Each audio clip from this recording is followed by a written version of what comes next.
PMLN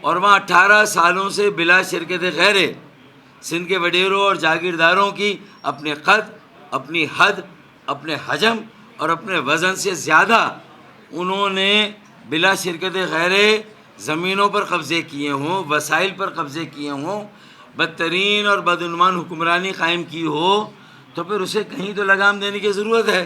لیکن ان کی ساری فرمائشیں پوری کی جاتی ہیں، ان کی ساری خواہشات کے آگے ہمیں قربان کیا جاتا ہے.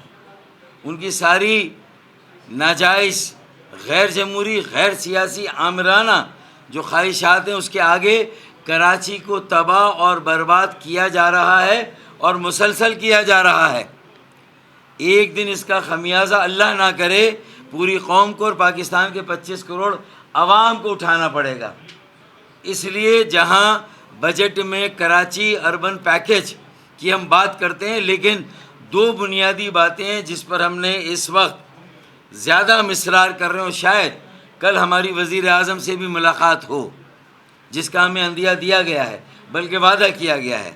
تو پھر ہم ان دو باتوں پر خاص طور پر ہمارا اصرار ہوگا کہ 140A مقامی خود مختاری شہری اور بلدیاتی اداروں کو مؤثر، با اختیار و با وسیلہ بنانے کے لیے پاکستان کے 144 شہروں کو خود مختاری دینے، اپنے پیروں پہ کھڑا کرنے کے لیے، ترقی کا انجن اور معیشت کا مرکز بنانے کے لیے MQM پاکستان کی آئینی ترمیم کو 28ویں ترمیم بنایا جائے.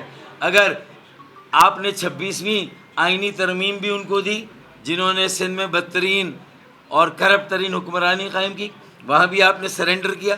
ان کی ہر جگہ ریڈ لائن آ جاتی ہے، بلیک میلنگ آ جاتی ہے. پھر آپ نے نہروں پر بھی جو ہے وہ سرنڈر کیا. اسی طرح آپ نے 28ویں ترمیم، یہ NFC کا مسئلہ تھا، اس پہ بھی سرنڈر کیا. اور پھر گلگت بلتستان کے الیکشن میں بھی آپ نے سرنڈر کیا. تو جب سب جگہ آپ نے، تو بھائی سندھ میں واضح طور پر 2 سیاسی جماعتیں ہیں اور 88 سے یہ سلسلہ چل رہا ہے. اگر کسی وقت MQM کا مینڈیٹ چھینا بھی گیا تو وہ پیپلز پارٹی کو نہیں ملا تھا، بیچ میں کسی اور کو ملا تھا. تو اس کا مطلب ہے کہ اربن سندھ اپنی جگہ پر انتظامی طور پر، سیاسی طور پر اور آبادی کے طور پر ایک اکائی ہے. اور کراچی تو پورے ملک کا معاشی مرکز اور ترقی کا انجن ہے. تو کیسے آپ اس کو نظر انداز کر سکتے ہیں؟ وہاں کی سڑکیں، یہ ساری باتوں کی تفصیل میں نہیں جا رہا. تو 140A کی MQM کی آئینی ترمیم پر وزیر اعظم پاکستان یا پھر ڈپٹی پرائم منسٹر، نائب وزیر اعظم Pakistan, floor of the house پہ ہمیں ایک ٹائم لائن دیں کہ اگلے اجلاس میں ہماری آئینی ترمیم آئے گی، 28 میں آئینی ترمیم بنے. یہ ہمارا اصرار ہے، یہ ہماری ریڈ لائن ہے. یہ ہماری ریڈ لائن ہے کہ یہ آنی چاہیے اگلے اجلاس میں، اس پہ ڈیبیٹ ہو اور اس پہ ووٹنگ ہو.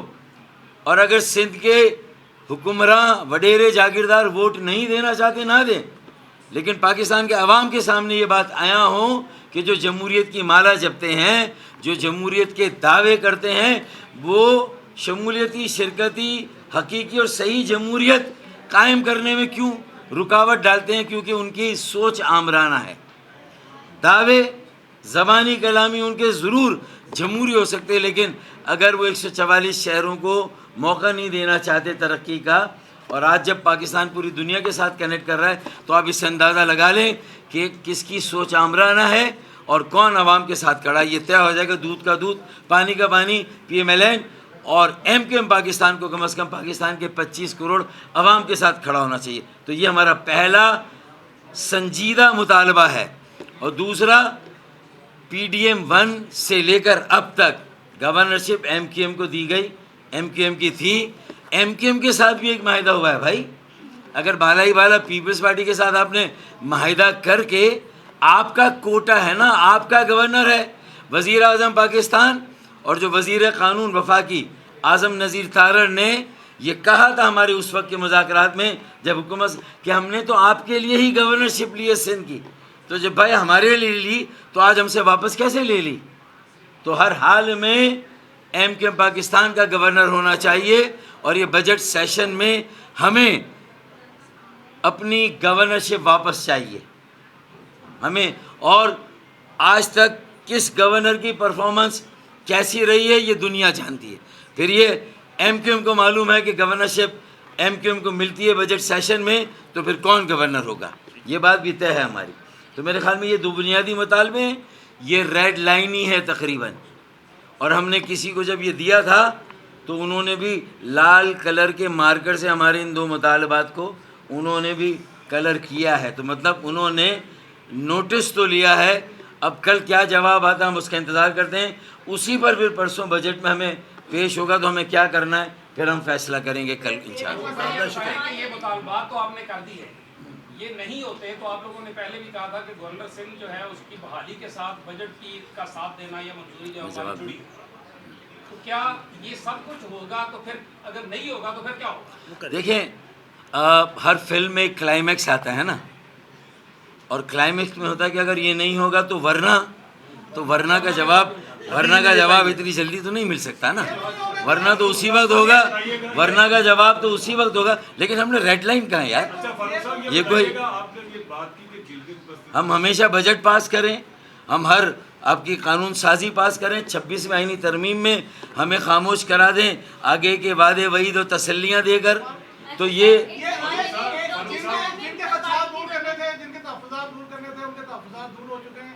آپ کے ساتھ ایک ملاقات ہوگی, ایک تصویر ہوگی اور آپ بجٹ پاس کر لیں گے, یہ پرسپشن ہے اور سندھ کے شہر یہی سوچ رہے ہیں. بھائی آپ تجزیہ کریں, آپ کا کام تجزیہ کرنا, تبصرہ کرنا ہے. جو آپ کہہ رہے ہیں ٹی وی پہ جا کے گئے, اسکرین پہ جا کے گئے, ہمیں جو کرنا ہے انشاءاللہ تعالیٰ ہم کریں. فاروق صاحب آپ نے کہا کہ پارٹی کی گورنمنٹ ہے, کراچی میں گورنمنٹ ہے, اور آپ گلگت بلتستان میں بھی پیپلز پارٹی کی گورنمنٹ جو ہے وہ بنا لیا جا رہا ہے.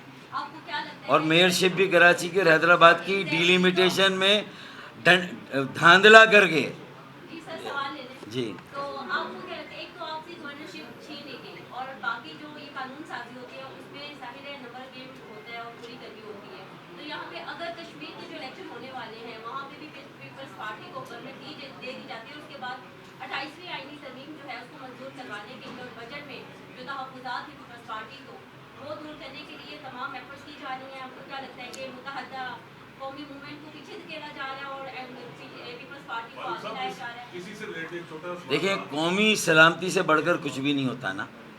یہ جو 18 سالوں سے سندھ میں ہو رہا ہے اور جس طرح میں لوٹ مار ہے, بدعنوانی ہے, کرپشن ہے, اتنی نیب کی فائلیں تیار ہیں. مطلب ایسا نہیں ہے کہ ان پر مقدمات بنے نہیں ہیں یا ان پر نیب کی فائلیں نہیں بنی ہیں, سب بنی ہیں. اب وہ فائلوں پر عمل درآمد کب ہوگا؟ قومی سلامتی کو ایسے خطرات کے پھر جن سے نمٹنا مشکل ہو اس سے پہلے ان فائلوں کو باہر آ جانا چاہیے. فاروق صاحب یہ بتائیں, آپ نے کہا کہ گلگت میں آپ نے سرنڈر کیا, اس سے آپ کی کیا نون لیگ میں جان بوجھ کے الیکشن ہارا وہاں؟ دیکھیں میرے خیال میں وہ کہتے ہیں نا کہ بات بین السطور ہوتی ہے, شعر میں حاشیے نہیں ہوتے. تو میری اس بات میں بھی حاشیہ نہیں ہے. شکریہ بہت بہت, تھینک یو.